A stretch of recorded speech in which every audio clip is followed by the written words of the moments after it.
클린스만을 선임하는 과정에 대한 짬짬이 의혹으로 정몽규 축구협회 회장이 고발된 가운데 종로경찰서가 수사에 나섰다고 하는 반가운 소식이 들려왔는데요.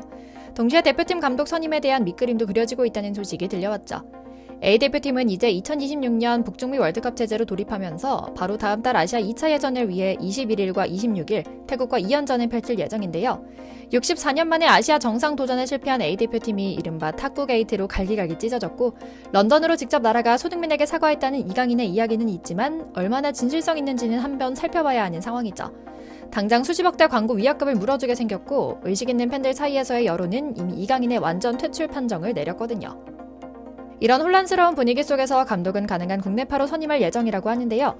놀랍게도 후보로 떠오른 인물들은 하나같이 이강인과 물병놀이한 서령우와 정우영 3인방이 전격 퇴출시킬 것이라는 이야기를 하고 있다고 해서 화제를 모으고 있습니다. 축구 선수에게 실력보다 중요한 것은 팀워크 정신이며 국가대표 선수들은 태극기를 달고 있는 숭고한 마음과 책무를 잊지 않아야 한다는 것이 그 이유인데요. 이들은 미공개됐던 경기 전후 영상을 집중 분석하며 이강인과 그 일당의 영원한 퇴출이 답이라는 결론을 내렸다고 합니다.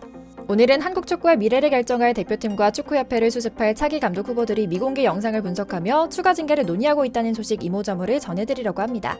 잠시 저희 광화문 브리핑 구독 설정도 부탁드리고요. 안에서부터 굴마 터진 위기의 한국 축구를 재정비하고 다가올 3월 월드컵 2차 예선을 위한 국내파 감독 이름이 하마평에 오르는 가운데 부임이 유력한 감독들은 입을 모아 대표팀에서 일어난 하극상에 대한 논평을 내기 시작했습니다.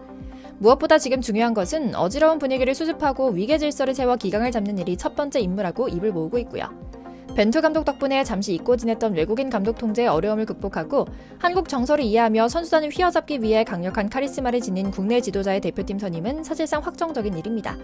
홍명보 울산 감독, 최용수 전 서울 감독과 황선홍 파리올림픽 대표팀 감독 등이 물망에 오르고 있는데요. 선수 파악이라는 이유로 수개월을 잡아먹는 외국인 사령탑이 풍전등과 A대표팀을 제자리에 돌려놓기는 쉽지 않을 것이라는 판단 때문이죠. 이 감독 후보들은 모두 각자의 생각이 있겠지만 큰 틀에서 위계 질서를 다시 세울 것으로 보이며 무엇보다 가장 먼저 이강인과 그 무리에 대한 징계 절차를 공표한 후 영국으로 날아가 손흥민 선수에게 다음 월드컵까지 국가대표 캡틴으로 남아줄 것을 요청해 갈등을 정리하는 일을 우선적으로 처리할 것으로 보이는데요.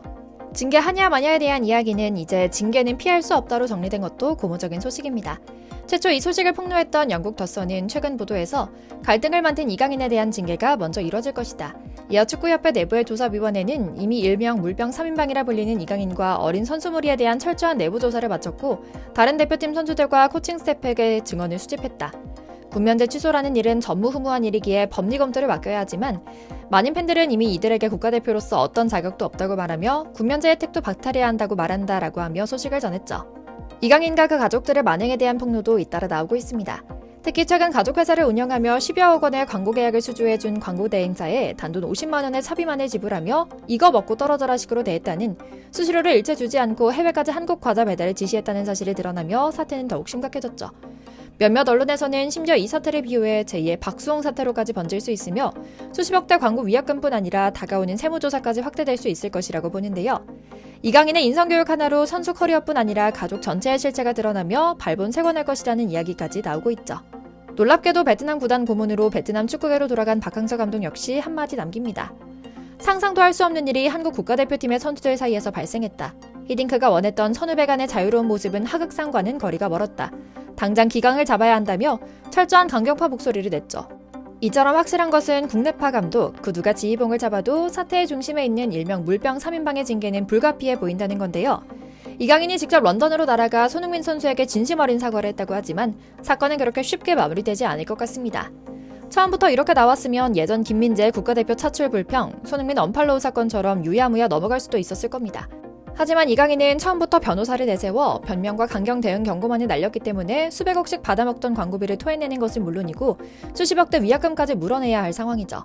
해외에서 활약하는 젊고 앞날이 창창한 선수를 진심으로 응원하고 항상 그의 편이 되어 국가대표 차출을 응원했던 팬들이기에 이강인이 국가를 대표하는 자리에 나가 전 세계에서 가장 존경받는 축구 선수인 주장 손흥민에게 대들고 폭력을 행사한 것도 모자라 또 사과문은 24시간 후에 없어져 버리게 만들면서 휘파람을 불고 놀며 생일 파티를 즐기는 모습이 알려지자 몇 남지 않은 팬들의 지지까지 완전히 잃어버린 건데요.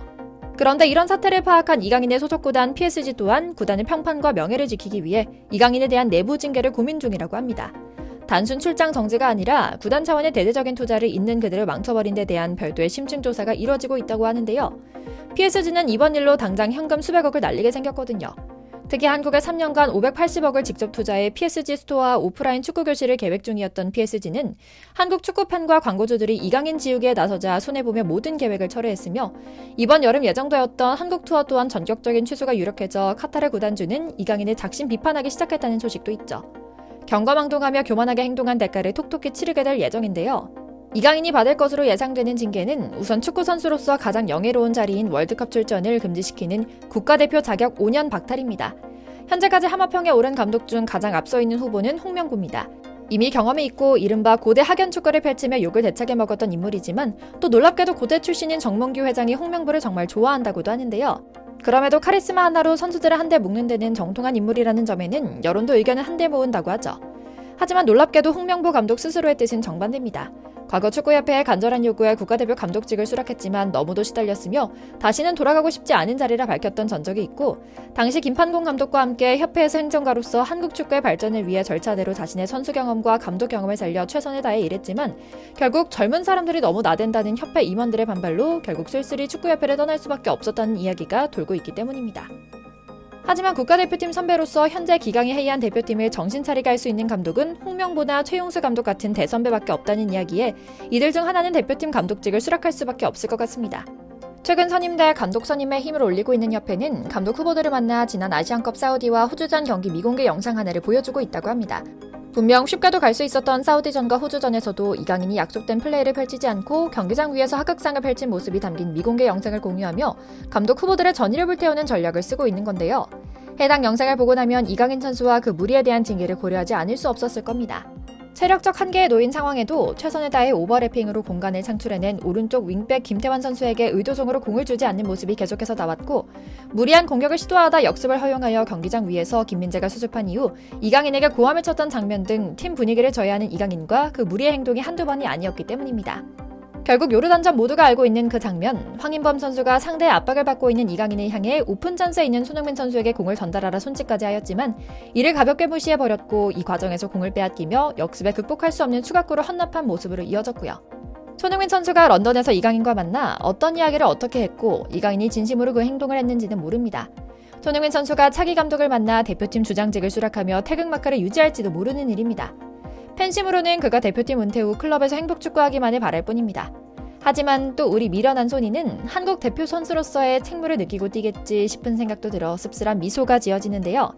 몸 상처도 곧 낫길, 마음의 상처도 빨리 낫길 기원하며 오늘 영상 마치겠습니다. 광화문 브리핑 구독, 좋아요도 부탁드리고요. 시청해주셔서 감사합니다.